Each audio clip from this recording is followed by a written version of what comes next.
Hello everyone. I decided to launch this channel with the first Storytime, which is about friendship. We know that friends add a lot of quality into our lives. They are people who we go to with our ups and downs, and often more than we do with our own family. They are the ones that we look up to and trust. So when that trust is betrayed, the hurt stays with us for a long time. Suddenly, it's as if our good friend is a different person. And if you are a person of color who has befriended somebody who is white, this experience comes with an extra dose of bitterness. Realizing that your friend is in fact not in your corner and that they are racist is rough awakening for everyone. So in this video I want to talk about these experiences, and I believe some of you may relate. This kind of a thing actually happened to me with a former friend of mine after we have been friends for several months. This woman was from an Eastern European state, which is quite close culturally to the country where I come from. I come from Central Europe. I will keep the name of the country as anonymous for the purpose of this video, because it's not the main point.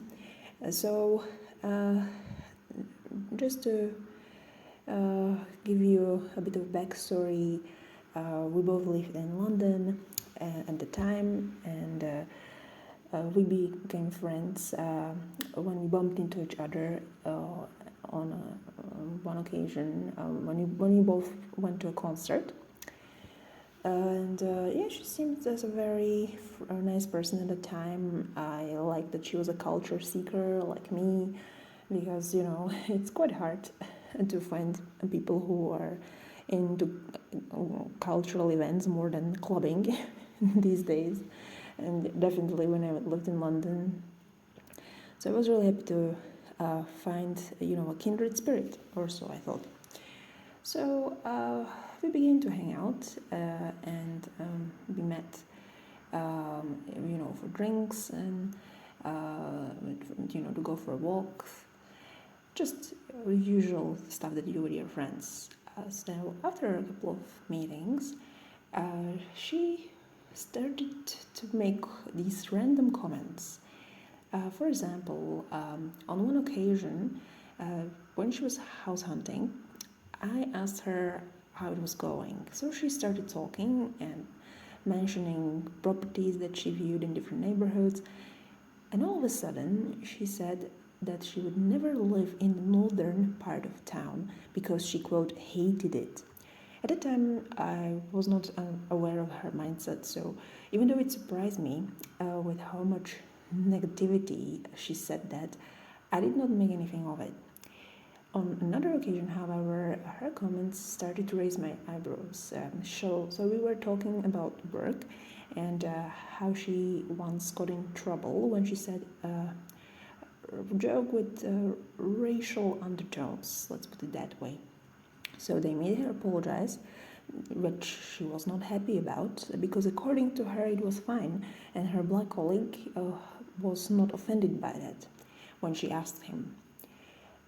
And then in the same conversation she started to talk about diversity hiring at that same company, and how they employed somebody just because they were black, and they actually did not perform well, so they got fired. And at that point I thought, wait a minute. And I started to argue with her, explaining that their approach was obviously wrong, and this is not how you can find talent in any race, that is, for that matter. And she sniggered at my arguments. The moment that was most telling, however, was when she started to badmouth multicultural neighborhoods in the city. I walked around that neighborhood many times and attended events there. Nothing ever happened to me, even though I'm not saying that no crime ever happened there. It did, but it doesn't any part of a city. She never visited it even after several years of living in London.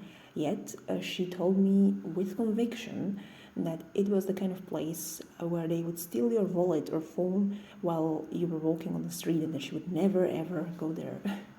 So I thought, okay, I actually shared this anecdote with a friend of mine after that, and they were laughing because exactly that thing, that kind of theft happened to them whilst they walked around London's financial district, which is very wealthy part of town, right? So and that comment opened my eyes. I realized that she was somebody who had clear prejudice against people of color. She frowned upon the measures that help us advance in land, fully supported some racist stereotypes. So the final time I met her, she dropped a bombshell on me. So our girl got married to a man of color. Yes, her husband had Tunisian roots. You cannot make this up. But what strikes me is that somehow, in her mind, her views were perfectly fine. She acted as if befriending and more people whom she looked down upon at the same time was perfectly acceptable behavior. It did not bother her that she was supporting racist stereotypes that go against us in real life. It did not bother her that she came across as a totally insensitive and toneless person.